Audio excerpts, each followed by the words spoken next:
Aujourd'hui, on lance la course de l'année entre l'assurance vie et le PER. Oui, PER, Plan Épargne Retraite, le nouvel arrivant. Vous pensez que la retraite ne vous concerne pas car vous possédez le remède de la jeunesse éternelle? Allez, laissez-nous tout de même 2 minutes pour vous les présenter. Au départ de cette course, notre champion, l'assurance vie, le contrat d'épargne préféré des Français. On a déjà tout détaillé dans la vidéo précédente, mais nous allons revoir ça rapidement.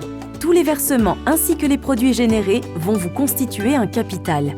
En cas de vie, l'assuré touche ce capital épargné. Dans le cas inverse, il est transmis à la personne qui a préalablement été désignée comme bénéficiaire. Avec l'assurance vie, vous faites fructifier des fonds tout en poursuivant un objectif à long terme. C'est clair? Le petit nouveau, le plan d'épargne retraite. Son objectif? Bénéficier d'un complément de revenus au moment de la retraite. Vos versements ne seront pas disponibles avant, sauf dans certains cas particuliers. Avec le PER, vous investissez sur différents fonds d'investissement pour dynamiser votre épargne. Le montant investi pourra être redistribué sous forme de rente viagère ou de capital. À vous de voir. Gros bonus, il donne également accès à une déduction d'impôt chaque année. L'assurance vie et le PER ont tout de même quelques points communs, notamment l'objectif de retraite par capitalisation.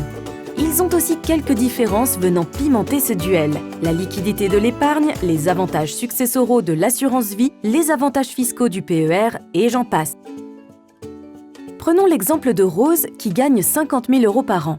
Elle souhaite réaliser des travaux. Elle n'a pas beaucoup de liquidités et cette année, son assurance vie lui a rapporté 600 € de bénéfices. Malheureusement, cette somme est insuffisante. Mais Rose possède aussi un PER sur lequel elle a versé 4 000 €. Le montant de son plafond de déduction est supérieur. Elle va donc pouvoir déduire la totalité de ses versements, soit 4 000 € au moment de sa déclaration de revenus aux impôts. Faisant partie de la tranche marginale à 30%, elle réalisera une économie d'impôt de 1 200 €. Grâce à cette économie, ses projets verront le jour. Parlons maintenant de Mathis. Il réalise chaque année une économie d'impôt de 2 300 € grâce à ses versements réguliers sur son PER. Mais cette année, il se retrouve en situation de divorce et a besoin de liquidité. Il ne peut pas utiliser l'argent de son PER car les fonds sont bloqués jusqu'à sa retraite. Heureusement, Mathis a ouvert un contrat d'assurance vie sur lequel il va pouvoir effectuer un rachat partiel.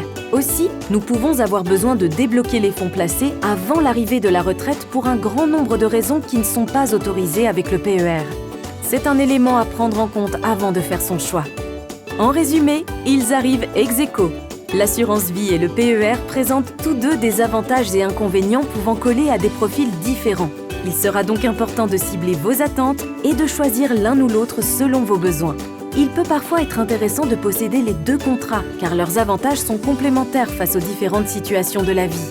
L'assurance vie et le PER ont tous les deux les outils indispensables à la préparation de votre avenir. Vous avez tout suivi? Super! Dans ce cas, je vous dis à bientôt pour une prochaine vidéo.